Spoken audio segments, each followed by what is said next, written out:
Hello guys, welcome to my channel Gayatri vlogs. ఈరోజు vlog ఏంటంటే పాలకూర ఫ్రై ఎలా చేయాలో చెప్తా. ఎప్పుడు రొటీన్గా చేస్తున్నారా పాలకూర ఫ్రై? ఒక్కసారి ఇలా ట్రై చేయండి. పాలకూర ఫ్రై ఎలా చేయాలో చూద్దాం.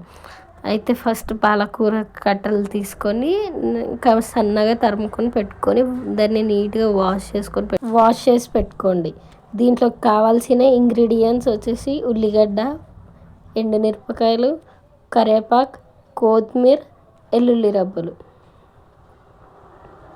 అయితే ఫస్ట్ స్టవ్ మీద ఒక కడాయి పెట్టుకొని ఆ కడాయి హీట్ ఎక్కే వరకు ఆగండి.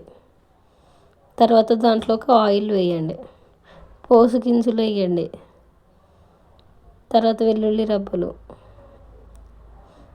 ఎండుమిరపకాయలు, కరివేపాకు వేసి దాన్ని ఒకసారి కలపండి.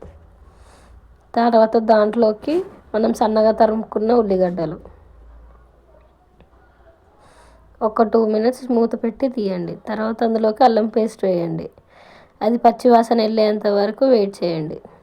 తర్వాత దాంట్లోకి పాలకూర ఫ్రై వేయండి.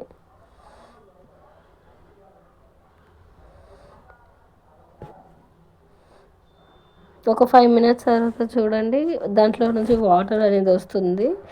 పాలకూరలో నుంచి మనం ఎక్స్ట్రా వాటర్ ఏమి వేయ అవసరం లేదు, అది కుక్ అవ్వడానికి. దాంట్లోకి నెక్స్ట్ సాల్ట్ వేయండి. సాల్ట్ వేస్తే అందులో ఉన్న వాటర్ అనేటివి ఇంకా బయటకు వస్తాయి. తర్వాత పసుపు,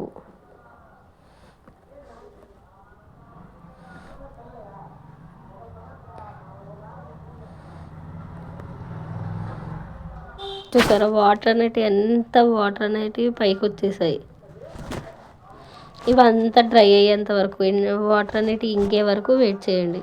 చూసారా, ఆయిల్ అనేది పైకి తేలి వాటర్ అనేది ఇంకిపోయింది. ఇప్పుడు ఇందులోకి కొంచెం కారం వేయండి.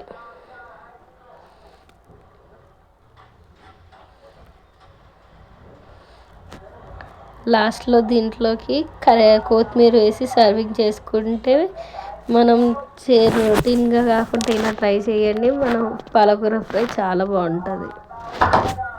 లాస్ట్లో సబ్స్క్రైబ్ చేయడం మాత్రం మర్చిపోకండి.